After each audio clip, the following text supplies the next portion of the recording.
Okay, guys. Getting buried after bamboo. Hello, loveness. Welcome.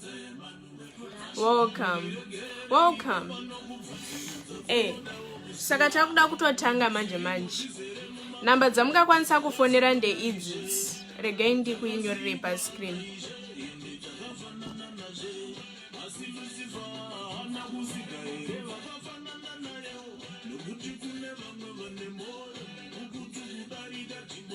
Okay.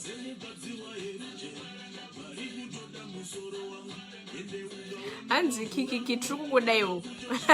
Tiripo esu. Anzi ndakuenda ndaita chembere patu vana.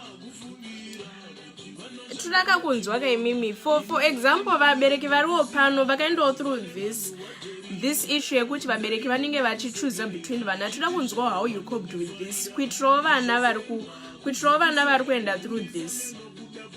It's not only vana vatiri kudedza pano, it's also vabereki, because youth diaries is basically isu vana chitaura nevabereki. Hi Diana, welcome.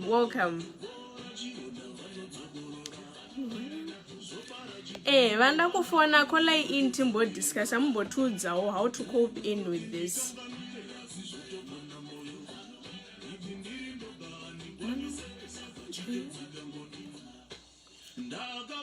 Welcome.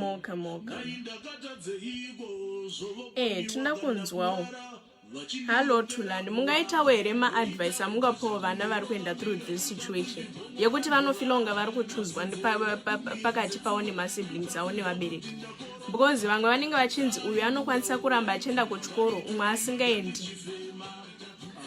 Okay, hanzi chokwadi toda kunzwawo isu vana vacho. Tinda kunzwa. Hapasingori pevana chete. Trukuda ma-ages ese, because the topic iyi ino include all ma-ages ese. Saka uyaiti tauri.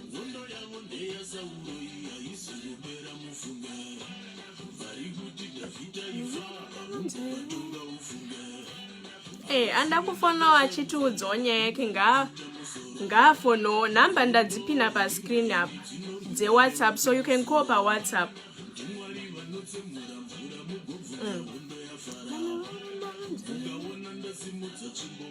Tongodawo ma few callers vanongofonawo vachingotaurawo about this case. Tongonawo kuti toita sei, tobatsirikanawo sei, vamwe vana vanoenda through this. Tongobatsira nawo. Welcome. Kana ima live ndema likes up. Namba dzekufona dzakapinwa pa screen apa dzepa WhatsApp call. Saka vanenge vachida kufona, you can call in pa WhatsApp apa.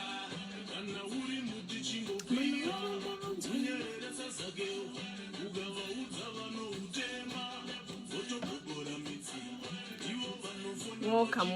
Vachiri kupinda. Tiri kutaura nezvefavoritism pakati pevana through ma-parents. Ma-parents vanoita ma-systems ekumboshowoka favoritism kuvana vavo. Umwe anenge achitengerwawo kana hembe dzakanaka kupinda umwe. Kana kuti umwe anenge achienda kuchikoro umwe asingaendi panyaya dzebasa.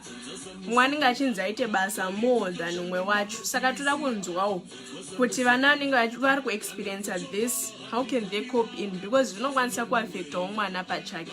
Saka tinda kunzwawo kune vabereki vakaenda through this kuti how can these kids help themselves. Call in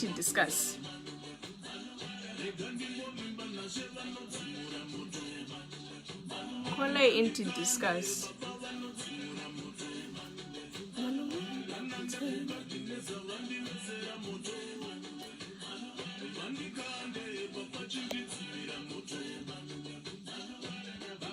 Okay.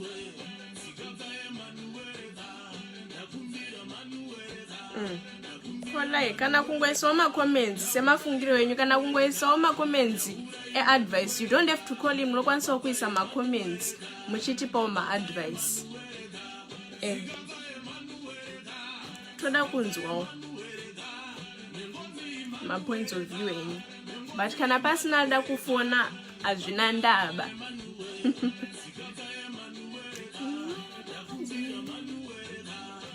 Takamirira makozi human diaries, takamirira. takamirira.